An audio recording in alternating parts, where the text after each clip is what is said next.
এটা ঠিকঠাক করে না বুঝলে অনেকেরই সমস্যা হয়, ঠিক আছে? মানে বহুদিন পর্যন্ত সমস্যা হয়, এমনকি পড়াশোনা করার পরে অনেক উঁচু জায়গায় চলে যাওয়ার পরে কিন্তু লিফটের ধারণা কিন্তু অনেকের ক্ষেত্রে ঠিকঠাক থাকে না। তো এটাও ঠিকঠাক থাকবে যদি আমাদের ফ্রি বডি ডায়াগ্রামটা বোঝা থাকে আর বস্তুর ওজন কিভাবে অনুভূত হয় সেটা যদি আমরা বুঝতে পারি, ঠিক আছে? তো আমরা আলোচনা করব ধাপে ধাপে এখন। আহ, তো ধরো প্রথমে একদম আমরা আলোচনা করছি যে লিফট স্থির রয়েছে সেই অবস্থায়, ঠিক আছে? লিফট অ্যাট রেস্ট, স্থির রয়েছে। তো মনে করো লিফটের মধ্যে কোনো একজন ব্যক্তি রয়েছে বা বস্তু রয়েছে, তাহলে তার ওজনটা কত হবে? এটা হচ্ছে আমার মানে প্রশ্ন আর কি। যে এর মধ্যে যে ব্যক্তি বা বস্তু রয়েছে সে কত ওজন অনুভব করবে। তো প্রথমে আমার কথা হচ্ছে লিফট স্থির অবস্থায় আমরা দেখছি, তাহলে সেক্ষেত্রে এই ব্যক্তির ওজন কত হবে? ধরো ব্যক্তির ভর হচ্ছে এম আর কি, ঠিক আছে? তাহলে এর উপর একটা পৃথিবীর ওজনের জন্য একটা নিম্নমুখী বল কাজ করবে এমজি, আবার লিফটের মেঝে এর উপর একটা প্রতিক্রিয়া বল দেবে, ধরো আমি আর ধরলাম, সেটা হচ্ছে আর। তাহলে এক্ষেত্রে যখন লিফট স্থির অবস্থায় থাকছে আর মাইনাস এমজি ইকুয়ালস টু কত? 0, ঠিক আছে? তাহলে আর ইকুয়ালস টু হচ্ছে এমজি, মানে যেমন ভাবে স্বাভাবিকভাবে আমরা আমাদের ওজনটা বুঝতে পারি তা ঠিক সেরকম আর কি। তাহলে এক্ষেত্রে বস্তুর ওজন কত? লিফট যখন স্থির অবস্থায় বস্তুর ওজন হচ্ছে এমজি, ঠিক আছে? এবারে ধরো আমরা করছি যে লিফট এবারে মনে করো এ ত্বরণে ঊর্ধ্বমুখী গতিশীল। এখানে একটা কথা বলে দিই, যখন প্রথমটা করলাম লিফট হয় স্থির রয়েছে কিংবা যদি সমবেগে গতিশীল, ঠিক আছে? এখানে উল্লেখ করে দিই একই ব্যাপার হবে, স্থির অর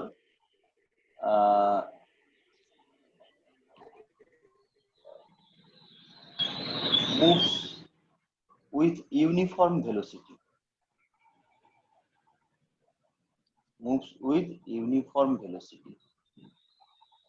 সমবেগে গতিশীল রয়েছে। দুটো কিন্তু একই সিচুয়েশন, বস্তু যে লিফট স্থির থাকলে যা হবে আর যদি সমবেগে গতিশীল থাকে একই হবে, তার উপর কোনো ত্বরণ কাজ করছে না, ঠিক আছে? কোনো ত্বরণ কোনো কিছু নেই। তার মানে নিচের দিকে এমজি আর ঊর্ধ্বমুখী আর ছাড়া কোনো কিছু নেই। তাহলে সেক্ষেত্রে বস্তুর ওজন এমজি মানে প্রকৃত ওজনটাই সে উপলব্ধি করছে।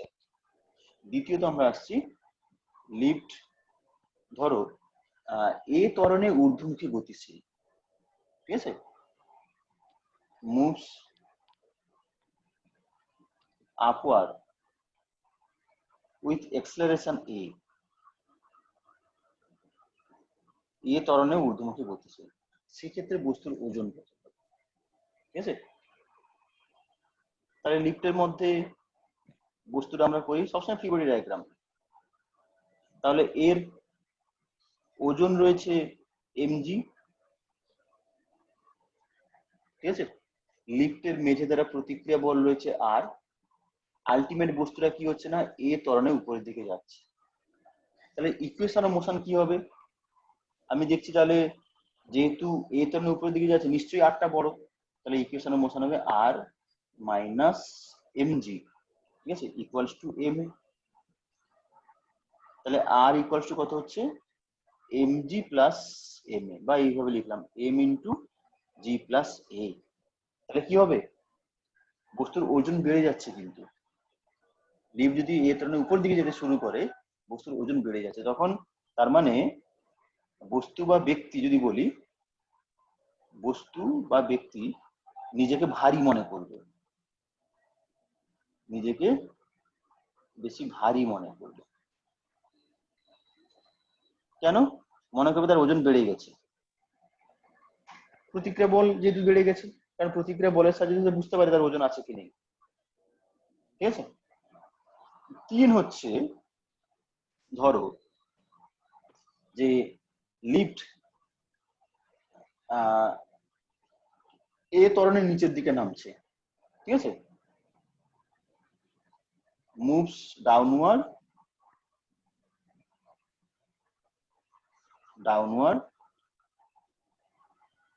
with acceleration a ত্বরণের নিম্নমুখী যাচ্ছে সে।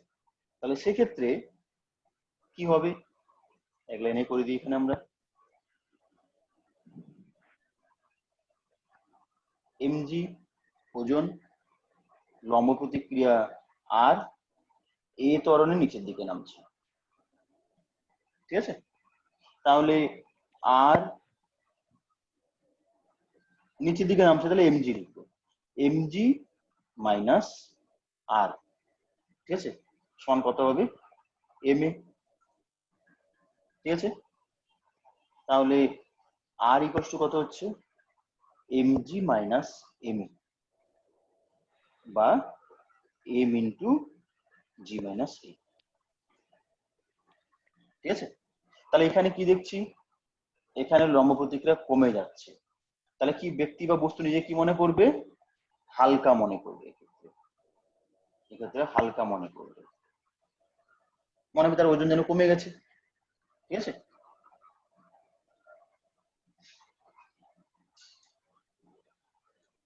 কথা বোঝা গেল। তাহলে লিফট যদি এ ত্বরণের নিচের দিকে নামে তাহলে সেক্ষেত্রে ব্যক্তি বা বস্তু নিজেকে হালকা মনে করবে। এখান থেকে আমরা বলি লিফট জি ত্বরণের নিচের দিকে নামছে। ঠিক আছে, এখান থেকে আমরা বলি lift moves downward with acceleration g। জি ত্বরণের নিচের দিকে নামা মানে কি, জি ত্বরণের নিচের দিকে নামা মানে অবাধে পতনশীল বস্তু।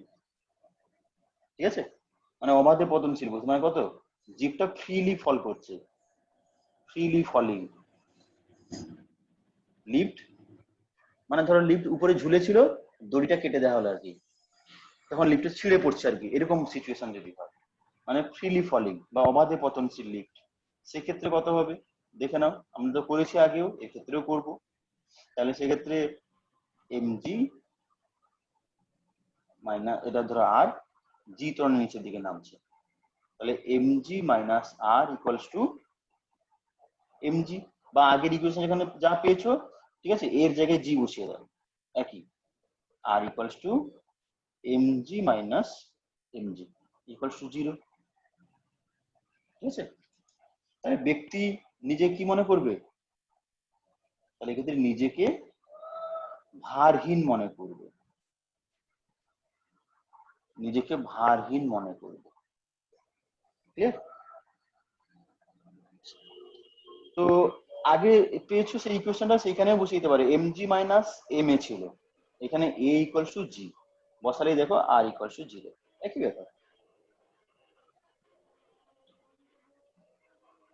এবার কথা হচ্ছে, যদি লিফট জি ত্বরণের থেকে বেশি ত্বরণের নিচের দিকে নামে, এমন তো হতে পারে।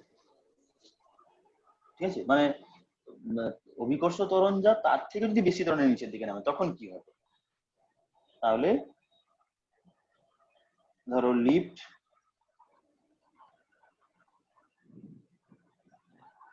moves downward with acceleration greater than g। জি থেকে বেশি ত্বরণে যখন নিচের দিকে নামছে তখন দেখি সিচুয়েশনটা আমরা,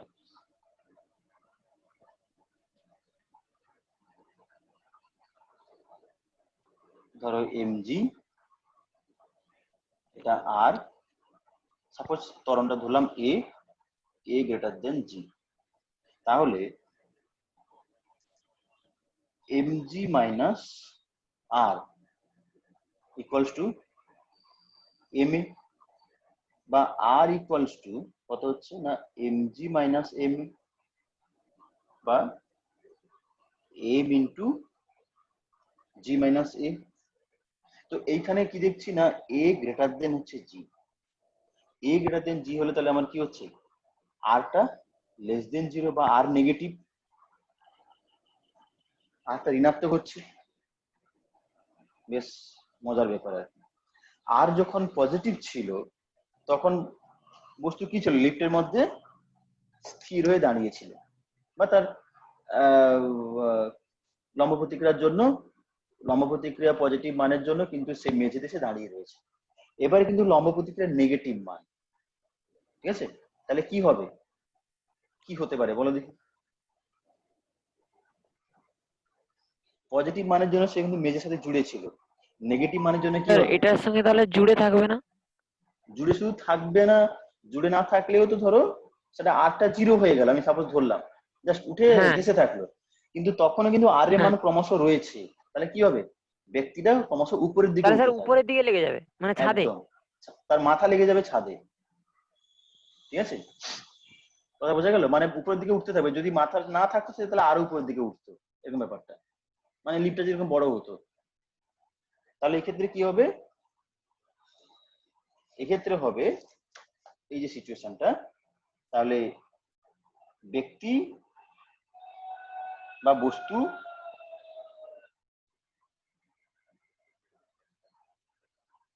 ক্রমশ উপরের দিকে, উপরের দিকে উঠে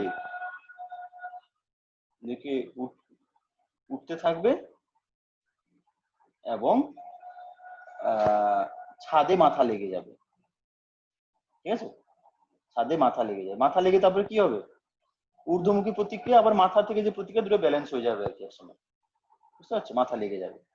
তাহলে এইরকম সিচুয়েশনটাকে বলা হয় অতি ভারহীনতা, অতি ভারহীনতা এটাকে বলা হয়, বা সুপার ওয়েটলেসনেস, সুপার ওয়েটলেসনেস, অতি ভারহীনতা, এই সিচুয়েশনটা হচ্ছে।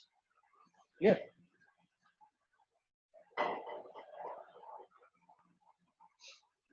বোঝা গেছে? তাহলে লিফটের এই ব্যাপারটা আমরা জানলাম।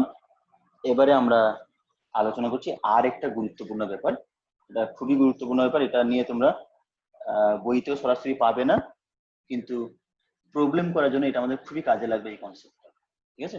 সেটা আমরা আলোচনা করছি যে সিউডো ফোর্স, সিউডো ফোর্স বা অলিক বল। আমরা একই জিনিসকে বিভিন্ন অ্যাঙ্গেল থেকে দেখব। তো এতক্ষণ যা আলোচনা করা হলো, যতটুকু শিখেছি সেটা দিয়ে কিন্তু আমরা সমস্ত প্রবলেম করতে পারবো, আমাদের কোনো অসুবিধে নেই, কিন্তু অনেক ক্ষেত্রে সমস্যা হয়ে যায়। কিন্তু সিউডো ফোর্স দিয়ে করতে গেলে কোনো সমস্যা হয় না, সেটা অনেক সহজে করা যায়। তো কিন্তু সিউডো ফোর্স অলিক বল কোনো, অলিক কোনো কিছু ব্যাপার নয়, বা ফিজিক্সের বাইরে কোনো কিছু ব্যাপার নয়, এটাও কিন্তু ফিজিক্সের মধ্যেই। আসলে অলিক আমরা সেটাই বলি যেটা আমরা বুঝতে পারি না যে কোত্থেকে আসছে। আমরা বলি না অলিক ঘটনা, মানে সেই ঘটনাকে আমরা ব্যাখ্যা দিতে পারি না, মানে আমাদের ধ্যান জ্ঞান চিন্তা ভাবনা সেই বাইরে থেকে যায় আর কি, সেজন্য আমরা বলি অলিক ঘটনা, ঠিক আছে? তো এখানে সেরকম অলিক বল মানে আমরা যে বলটা কথা বল এতক্ষণ ব্যবহার করেছি সবই কিন্তু কি বাস্তব বল, আমরা প্রয়োগ করছি, বুঝতে পারছি, ঠিক আছে? তো এটা কিন্তু অলিক বল, মানে কে প্রয়োগ করছে, কোথা থেকে আসছে কিছু বোঝা যাচ্ছে না, কিন্তু বলটা হয়তো আছে, ঠিক আছে? আবার একই বলটাকে আমি মানে যখন দেখছি যে কখনো কি বলবো, কোনো একটা জায়গা থেকে দেখছি সেটা মনে হচ্ছে অলিক, কেউ নেই, কিন্তু আমি যদি সেই জায়গা থেকে নিয়ে এসে আমাকে অন্য জায়গায় রাখা হয়, তখন আমি বুঝতে পারছি এই বলের উৎসটা কি, বা কেন এই ঘটনাটা ঘটছে, তখন আমরা তার বাস্তব ব্যাপারটা বুঝতে পারছি। তো যাই হোক, অলিক বল বোঝার জন্য আগে আমাদের বুঝতে হবে যে ইনার্স মানে কি বলবো, ফ্রেম অফ রেফারেন্স, এটা নিয়ে আগে আমরা কথা বলি। ফ্রেম অফ রেফারেন্স বা রেফারেন্স ফ্রেম মানে নির্দেশ তন্ত্র, ঠিক আছে? এটা নিয়ে আমরা অনেক আগে আলোচনা করেছিলাম, আজকে আবার বলছি নির্দেশ তন্ত্র মানে আমরা যে বস্তুর যে গতি টতি নিয়ে এতক্ষণ কথা বলে যাচ্ছি, ঠিক আছে? যে বস্তুর গতি আছে, বস্তু স্থির রয়েছে, সবসময় আমরা কি লাগে তার গতি বা স্থিতি বোঝাতে গেলে অন্য একটা বস্তুকে লাগে, তাই তো? যে অন্য বস্তুর সাপেক্ষে তার গতি বিচার করি, এই জন্য আমরা বলি যে পারিপার্শ্বিকের সাপেক্ষে সময়ের সঙ্গে বস্তু গতিশীল হলে তখন গতিশীল বস্তু। যে পারিপার্শ্বিক মানে আমাদের ধরো পারিপার্শ্বিক বলতে আমাদের পৃথিবীর কথা বলছি, ভূপৃষ্ঠের কথা বলছি, ভূপৃষ্ঠের সাপেক্ষে, ঠিক আছে? এটা হচ্ছে ফ্রেম অফ রেফারেন্স আর কি। তো এই যে যে বস্তুর সাপেক্ষে অন্য বস্তুর গতি বিশ্লেষণ করা হচ্ছে সেই বস্তুটাকে আমরা বলছি নির্দেশ বস্তু বা রেফারেন্স পার্টিকেল। আর এই নির্দেশ বস্তুটাকে যদি আমরা একটা মানে কোঅর্ডিনেট সিস্টেম দিয়ে যদি আমরা তাকে একটা বেঁধে দিই, মানে একটা যে বস্তু ধরো সাপেক্ষে আমরা গতিটা বিচার করছি, ধরো রাস্তার উপর দিয়ে বাস যাচ্ছে, তাহলে ভূপৃষ্ঠটাকে আমি ধরলাম এক্ষেত্রে নির্দেশ বস্তু, তাহলে ভূপৃষ্ঠটাকে আমি একটা রেফারেন্স কোঅর্ডিনেট দিয়ে একটা আমি বেঁধে দিলাম, মানে একদিককে বললাম এক্স অক্ষ, একদিকে বললাম ওয়াই অক্ষ, আর একটা দিক উপরের দিকটাকে বললাম জেড অক্ষ। তাহলে এই এক্স ওয়াই জেডটাকে আমি ডিফাইন করার পরে বাসের পজিশন যদি আমি বলি যে এখন বাসটা কোথায় রয়েছে, না ধরো ভূমি থেকে 5 মিটার উচ্চতায়, পূর্ব দিকে 7 মিটার, দক্ষিণ দিকে ধরো 8 মিটার, ঠিক আছে? তার মানে এক্স ওয়াই জেড, ঠিক আছে, এক্স ওয়াই জেড তিনটা অক্ষকে আমি ডিফাইন করলাম, অক্ষকে ডিফাইন করে একটা পজিশন বললাম, ধরো এক্স ওয়াই জেড দিয়ে এইটা এই যে বস্তুকণা যদি গতি বিশ্লেষণ করি, তখন এই যে মানে এক্স ওয়াই জেড এই যে অক্ষ ব্যবস্থা, এইটা হচ্ছে নির্দেশতন্ত্র। এবং এই অক্ষ ব্যবস্থা কার সাথে জড়িত রয়েছে, না নির্দেশ বস্তুর সাথে জড়িত রয়েছে, রেফারেন্স পার্টিকেল। নাহলে আমরা কি করে বলবো স্থির বা গতিশীল? আমরা তো বলছি আমি স্থির হয়ে বসে রয়েছি, কার সাপেক্ষে বলছি? ভূপৃষ্ঠের সাপেক্ষে বলছি। তাহলে ভূপৃষ্ঠে আমার এই ঘরের মধ্যে আমি এক্স ওয়াই জেড যদি তিনটা অক্ষ টেনে দেওয়ার পরে আমার পজিশনটা যদি আমি ডিফাইন করি, তখন বলবো আমার এই ঘরের সাপেক্ষে এটা হলো, এটা আমার নির্দেশ বস্তু, এটা হচ্ছে আমার এক্স ওয়াই জেড নির্দেশতন্ত্র, এটা হচ্ছে কার্টেসিয়ান নির্দেশতন্ত্র। যারা ক্লাস করেছো বা ভিডিও দেওয়া আছে ইউটিউবে দেখবে, আরো বিভিন্ন ধরনের নির্দেশতন্ত্র হয়। এটা কার্টেসিয়ান নির্দেশতন্ত্র বলা হয়। এছাড়াও গোলীয় নির্দেশতন্ত্র রয়েছে, পোলার নির্দেশতন্ত্র রয়েছে, এগুলো সব পাবে আর কি। যাই হোক, এবার কথাটা হচ্ছে আমরা এই যে নিউটনস ল গুলো যে দেখছি, আমরা আগে বলেছি যে নিউটনসের সেকেন্ড ল থেকে ফার্স্ট ল, থার্ড ল থেকে সেকেন্ড ল ইত্যাদি, এই যে সব, বা হয়তো একটা বস্তু গতিশীল হচ্ছে তার পেছনে বল রয়েছে, ঠিক আছে? তো সবকিছু বলছে একটা জিনিস মাথায় রেখে, সেখানে হচ্ছে যে এই যে রেফারেন্স ফ্রেম বা নির্দেশতন্ত্র হয় স্থির রয়েছে কিংবা সমবেগে রয়েছে, ঠিক আছে? সমবেগে, কখনো কিন্তু নির্দেশতন্ত্র ত্বরণে নেই, ত্বরণহীন। যেখানে মানে বস্তুটাকে রেখে আমরা বস্তুর গতি বিশ্লেষণ করছি, সেটাকে আমরা হয় স্থির রেখেছি কিংবা সমবেগে রেখেছি, দিয়ে নিউটনের সূত্রগুলো বিশ্লেষণ করছি। এই স্থির বা সমবেগে থাকলে কিন্তু নিউটনের সূত্রকে বিশ্লেষণ করা যায়, ঠিক আছে? আর যদি ত্বরণে থাকে তখন কিন্তু এই নির্দেশতন্ত্রের নিউটনের ল গুলো ইনভ্যালিড হয়ে যাবে, নিউটনের সূত্রকে বিশ্লেষণ করা যাবে না। আমি একটা এক্সাম্পল নেবো আর কি, যে কি করে হচ্ছে। তো আগে বলে দিই যে তাহলে স্থির বা সমবেগে থাকলে তখন নিউটনস ল ব্যাখ্যা করা যায়, নিউটনস ল ক্যান বি এক্সপ্লেনড, ব্যাখ্যা করা যায়, বা নিউটনস ল ভ্যালিড, ঠিক আছে? তো এইরকম নির্দেশতন্ত্রকে বলা হবে তখন নিউটোনিয়ান রেফারেন্স ফ্রেম বা নিউটোনীয় নির্দেশতন্ত্র, নিউটোনিয়ান রেফারেন্স ফ্রেম, বা এর আরেকটা নাম হচ্ছে ইনার্সিয়াল রেফারেন্স ফ্রেম, জড়ত্বীয় নির্দেশতন্ত্র, ইনার্সিয়াল রেফারেন্স ফ্রেম। যদি ইনার্সিয়াল রেফারেন্স ফ্রেম, তাহলে কখন হবে? বস্তু হয় স্থির কিংবা বস্তু সমবেগে গতিশীল, ঠিক আছে? যদি ত্বরণ থাকে তখন কিন্তু এটাকে আর কি বলবো, আর নিউটোনিয়ান বা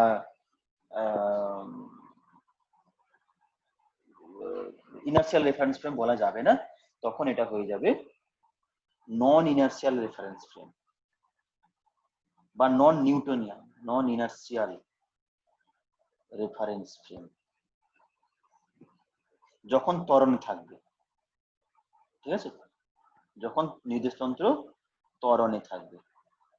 ওকে, আচ্ছা, আমি 1 মিনিট আসছি, হ্যাঁ?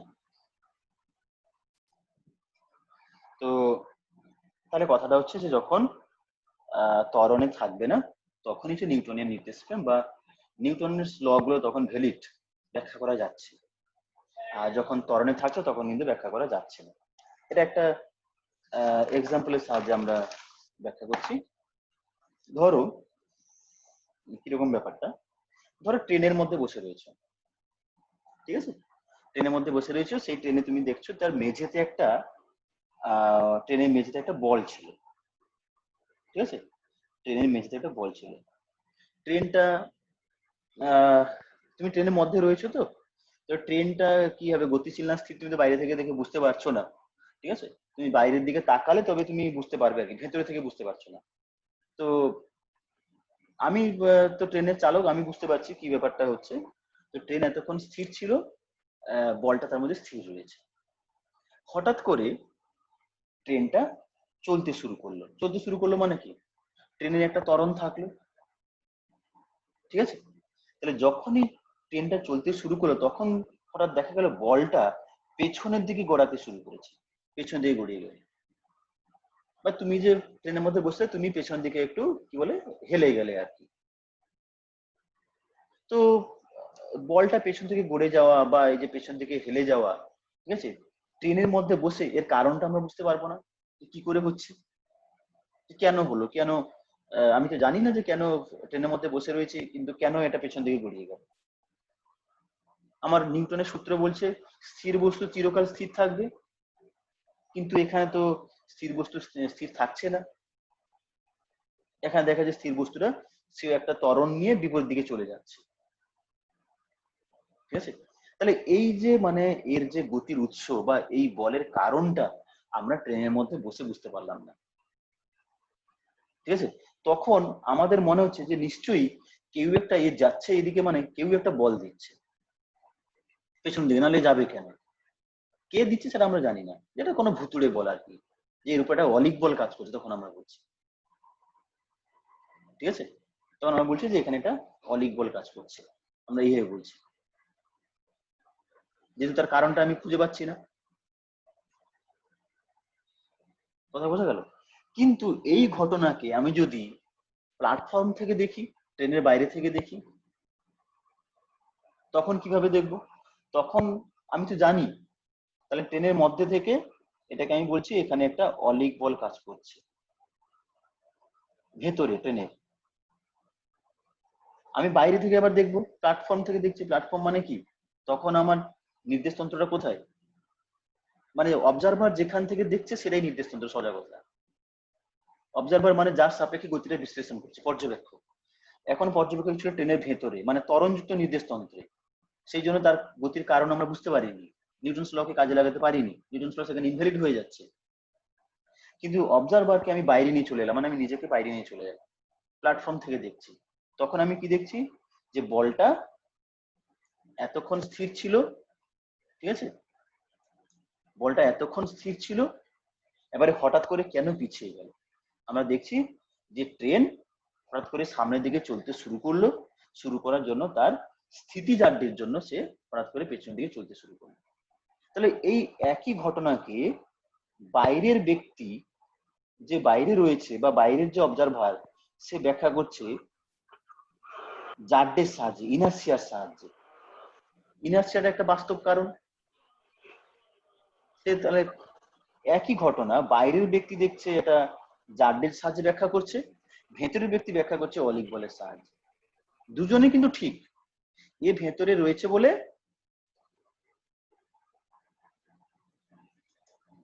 আর 10 মিনিট সময় রয়েছে, এ ভেতরে রয়েছে বলে এ বুঝতে পারছে না কারণটা কি, সেজন্য এর সাপেক্ষে সেটা অলিক বল। কিন্তু বাইরের ব্যক্তিরা কি মনে করছে, বাইরের ব্যক্তি তার স্থিতিজাড্যের জন্য, তার স্থিতিজাড্য তাকে কি করছে না বিপরীত দিকে ঠেলে দিচ্ছে, যেহেতু সামনে বস্তুটা এগিয়ে যেতে চাইছে, যে সেই তুলনায় বস্তুটা কিন্তু কি বলবো, সে তার সেই জায়গায় সে থাকতে চাইছে, তাহলে রাখার মতো সেখানে কোনো ধরো তাকে আটকে দেওয়ার মতো কোনো বল নেই। ঠিক যে কারণে আমরা স্থির মানে গাড়িতে বসে থাকলে গাড়ি যখন চলতে শুরু করে তখন হঠাৎ করে যে আমরা পেছনের দিকে যে হেলে যাই আর কি, তার কারণ হচ্ছে এটাই।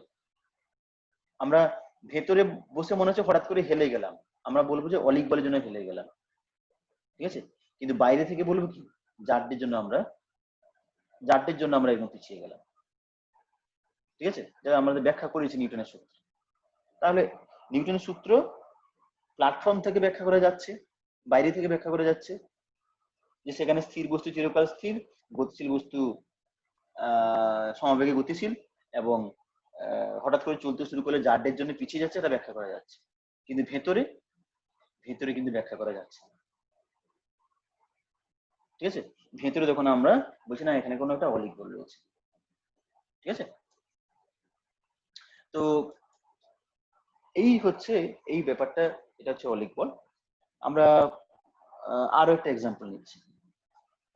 ধরো যখন আমরা গাড়িতে যাই, মনে করো একটা রাস্তায় টার্নিং রয়েছে, ঠিক আছে, গাড়িতে যাচ্ছে, টার্নিং এর কাছে দেখবে নিজেরা যদি কখনো ফিল করে থাকো, বাইকে বসে থাকো বা কোনো গাড়িতে বসে থাকো, তখন দেখবে যখন টার্নিং নিচ্ছে গাড়ি, খুব স্পিডে থাকলে আরো বোঝা যায়, যেন আমরা তখন মনে হয় যে বাইরের দিকে আমাদের উপর কোনো একটা বল কাজ করছে না মনে হয়। ঠিক আছে, মানে যদি গাড়ি যদি দরজা না থাকতো, সাপোজ গাড়িতে বসে রয়েছে, তাহলে হয়তো দরজা খুলে তুমি নিচে পড়ে যেতে। এই ব্যাপারটা নাগরদোলার ক্ষেত্রেও হয়, নাগরদোলা যখন ঘুরছো, ঠিক আছে, যেন ভালো করে বাঁধা থাকে। তো গাড়ির ভেতরে থেকে তুমি যখন টার্নিং নিচ্ছ, গাড়ির ভেতরে থেকে তোমার মনে হচ্ছে কোনো একটা বহির্মুখী বল কাজ করছে, কিন্তু বাইরের ব্যক্তি দেখবে সেটাকে অন্যভাবে। ঠিক আছে, ধরো সাপোজ আমি একটা কথা বলছি, আমরা একই রকম, ধরো নাগরদোলায় তুমি ঘুরছো, এরকম একটা বৃত্তাকার পথে ঘুরছো। আমরা যখন সমবৃত্তীয় গতি পড়বো তখন এটা আবার আলোচনা করব। ধরো এইখানে সাপোজ তুমি এইখানে তোমার হাতে একটা বল ছিল, বলটা তুমি ছুঁড়ে দিলে।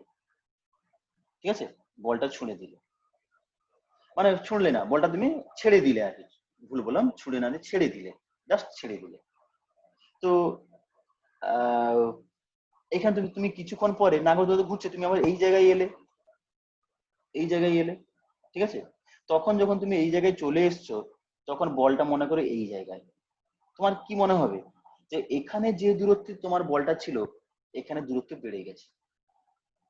ঠিক আছে, এই জায়গায় যখন আসছো তখন দেখছো আরো, হ্যাঁ, এইখানে ধরো বল রয়েছে, আরো দূরত্ব বেড়ে যায়। তোমার তাহলে কি মনে হচ্ছে? যে মনে হচ্ছে যে কোনো একটা বহির্মুখী বল এই কাজ করছে, যার জন্য বলটা এরকম দূরে পালাচ্ছে। তুমি পালাতে পারছো না কেন? না তুমি এখানে দেওয়ালে আটকে যাচ্ছ। কথাটা মন দিয়ে শুনবে। ঠিক আছে, তো এখানে তোমার মনে হচ্ছে এই বলটা অলিক করার জন্য পালাচ্ছে। কেন? তুমি যেহেতু একটা সমবৃত্তীয় গতিতে একটা এখানে ঘুরছো, তো তুমি তাহলে মাথায় রাখতে হবে তোমার উপর কিন্তু একটা বিপরীত দিকে একটা ত্বরণ, মানে একটা কেন্দ্রাভিমুখী একটা ত্বরণ রয়েছে, বা কেন্দ্রাভিমুখী একটা বল রয়েছে যে তোমাকে ঘোরাতে সাহায্য করছে। তোমার যদি এখানে সুতো কেটে যায়, তুমি তাহলে সোজা পালিয়ে যাবে। তাহলে তোমাকে এখানে আটকে রেখেছে যে বলটা, ঠিক আছে, সেই যে কেন্দ্রাভিমুখী বলটা, এটা আমরা পরে আবার আলোচনা করবো। তো এই কেন্দ্রাভিমুখী বলটা, এটা বাইরের ব্যক্তি বুঝতে পারবে, ভেতরের ব্যক্তি বুঝতে পারবে যে কেন্দ্রাভিমুখী বল থাকার জন্য এটা ঘুরে, যেমন পৃথিবী সূর্যের চারিদিকে আবর্তন করছে, কারণ সেখানে একটা কেন্দ্রাভিমুখী বল হিসাবে মহাকর্ষ বল রয়েছে। বা পরমাণু নিউক্লিয়াসের চারিদিকে ইলেকট্রনগুলো আবর্তন করে, সেখানে কেন্দ্রাভিমুখী বল হিসাবে স্থিরতাড়িতিক বল রয়েছে, ইলেকট্রোস্ট্যাটিক ফোর্স। সেটা না হলে আমরা জানি যে সেটা একটা বাস্তব বল, যার জন্য ঘোরাতে সাহায্য করে। কিন্তু এ পালাচ্ছে কেন? এ পালাচ্ছে, এইখানে তুমি যদি থাকো তখন মনে হবে এ তোমার কাছে অলিক বল, অলিক বলের জন্য পালাচ্ছে। কিন্তু যে ব্যক্তি নিচে দাঁড়িয়ে রয়েছে, সে কি দেখবে এটাকে? সে কিভাবে ব্যাখ্যা করবে? সে ব্যাখ্যা করে যখন তুমি এটাকে ছেড়েছো, ঠিক আছে, ছেড়ে দিয়েছো মানে কি, এই ব্যক্তি এখানে ডিটাচ হয়ে গেছে, তাহলে সে তখন স্পর্শক বরাবর গতিশীল হবে। ছেড়ে দিয়েছো মানে স্পর্শক বরাবর, যে তুমি ছেড়ে যে গতি পেয়েছিল সেই সমবেগে সে গতিশীল, গতিশীল ছিল, গতিশীল থাকতে চাইছে। গতি জাড্ডের সাহায্যে সে একে ব্যাখ্যা করছে, জাড্ডের ধারণা নিচ্ছে, এবং বস্তুকে ছেড়ে দেওয়া মাত্র কি সে স্পর্শক বরাবর সে গতিশীল হয়ে যাচ্ছে। কারণ এ রয়েছে কোথায়? এ রয়েছে ইনার্সিয়াল ফ্রেমে রয়েছে, ভূপৃষ্ঠে রয়েছে, ত্বরণহীন নির্দেশতন্ত্র রয়েছে, তার সাপেক্ষে বিচার করছে। কিন্তু তুমি রয়েছে কোথায়? নন ইনার্সিয়াল ফ্রেম, এখানে একটা ঘুরন্ত নির্দেশতন্ত্র, যেখানে কেন্দ্রাভিমুখী একটা বল রয়েছে, মানে একটা ত্বরণ রয়েছে। তুমি ত্বরণযুক্ত নির্দেশতন্ত্রে রয়েছে বলেই এর গতিটা বুঝতে পারছো না। সেজন্য তোমার মনে হচ্ছে যেদিকে ত্বরণ রয়েছে তার বিপরীত দিকে একটা এই বস্তুটা বল কাজ করছে, সেই বলটাকে তুমি বলছো অলিক বল, কিন্তু এ বলছে না, এ বলছে এটা বাস্তব কারণেই ঘটছে। ক্লিয়ার? অলিক বলের ব্যাপারটা বোঝাতে পারলাম? তাহলে আমরা ব্যাপারটা বুঝি, পরের আবার একটা মানে নেক্সট ভিডিওতে আমরা অ্যাপ্লিকেশন কথাটা বলবো, কারণ সময় বেশি নেই, আর 3 মিনিট মতো আছে, আমরা আবার এক্সাম্পল দেব। তো তাহলে মূল কথা হচ্ছে অলিক বলের ধারণাটা আমরা কিভাবে নেব, ঠিক আছে? তাহলে নির্দেশতন্ত্র বা যে বস্তুতে রয়েছে আর কি, নির্দেশতন্ত্র যে ত্বরণে গতিশীল বস্তুতে তার বিপরীত দিকে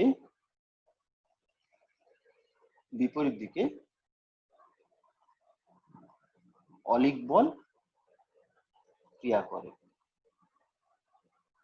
তার বিপরীত দিকে অলিক বল ক্রিয়া করে। অলিক বল ক্রিয়া করে মানে এটা কথা বলে দিই, এটা যখন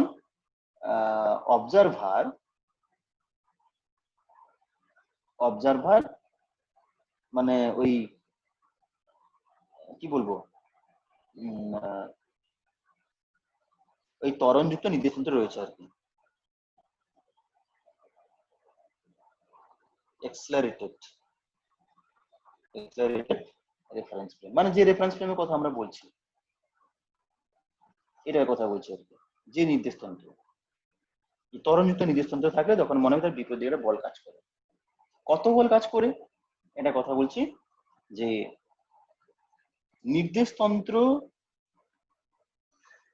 নির্দেশতন্ত্রের ত্বরণ যা হবে, ঠিক আছে,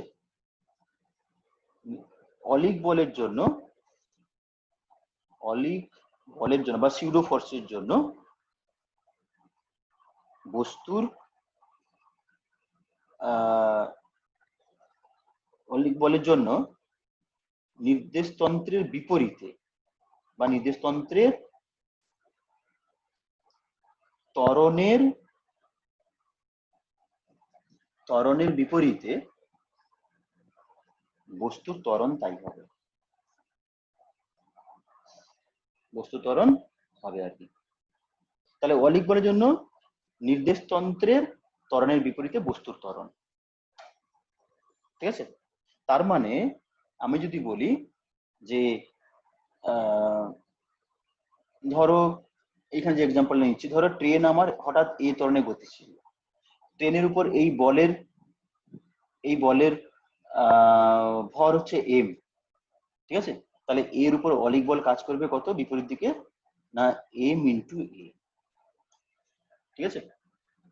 বা এইখানে যদি বলি এক্ষেত্রে কেন্দ্রাভিমুখী ত্বরণ রয়েছে ধরো এ, তাহলে এর উপর অলিক বলটা কাজ করবে, এখানে যদি গাড়িতে তোমার ভর যদি এম হয় তাহলে এখানে তোমার উপর অলিক বল কাজ করবে এম ইন্টু এ, ঠিক আছে?